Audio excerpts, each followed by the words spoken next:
ایک تھا کٹن اور ایک تھا بیبی ڈک۔ دونوں میں بہت دوستی تھی، دونوں ہر وقت ساتھ ساتھ رہتے تھے، ساتھ ساتھ کھیلتے تھے۔ جب بیبی ڈک کا پانی میں کھیلنے کا دل چاہتا تو کٹن بھی اس کے ساتھ چلا جاتا، اور جب کٹن کا دل چاہتا ہے کہ وہ سڑک پہ کھیلے، پارک میں کھیلے، گارڈن میں کھیلے، تو بیبی ڈک بھی اس کے ساتھ ساتھ بھاگتا بھاگتا پھرتا سا ساتھ ساتھ رہتا تھا۔ دونوں میں بہت دوستی تھی، دونوں گھر کے آس پاس کھیلتے رہتے تھے، اپنے گھر کے آمنے سامنے کھیلتے تھے۔ دونوں کے پیرنٹس کہتے تھے دیکھو بچوں،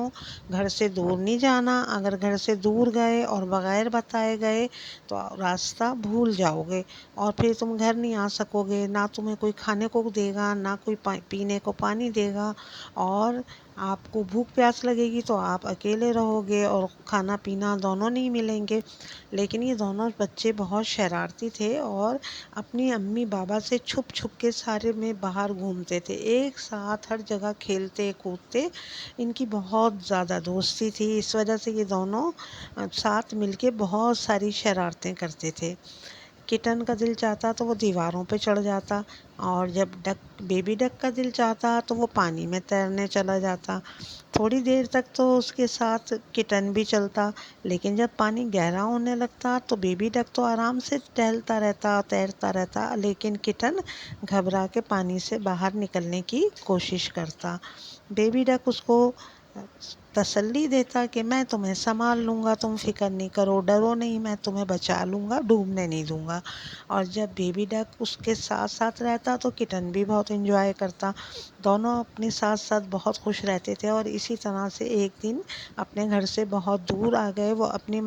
امی اور ابو کی ہدایات کو بھول گئے کہ دیکھو بیٹا، گھر سے دور نہیں جانا، ورنہ آپ کھو جاؤ گے، گھر کا راستہ بھول جاؤ گے، اور پھر پریشان ہوں گے ہم بہت، اور آپ لوگ بھی بہت پریشان ہوں گے۔ لیکن چونکہ یہ شرارتی بچے تھے اور یہ اپنی امی ابو کی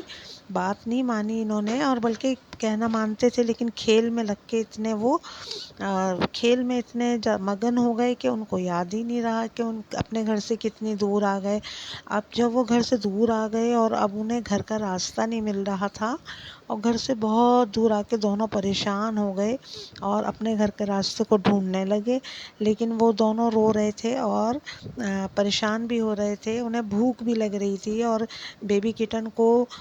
ملک بھی پینا تھا بہت، اپنے گھر اور گھر کا کھانا یاد آ رہا تھا، اور وہ کہہ رہا تھا کہ آؤ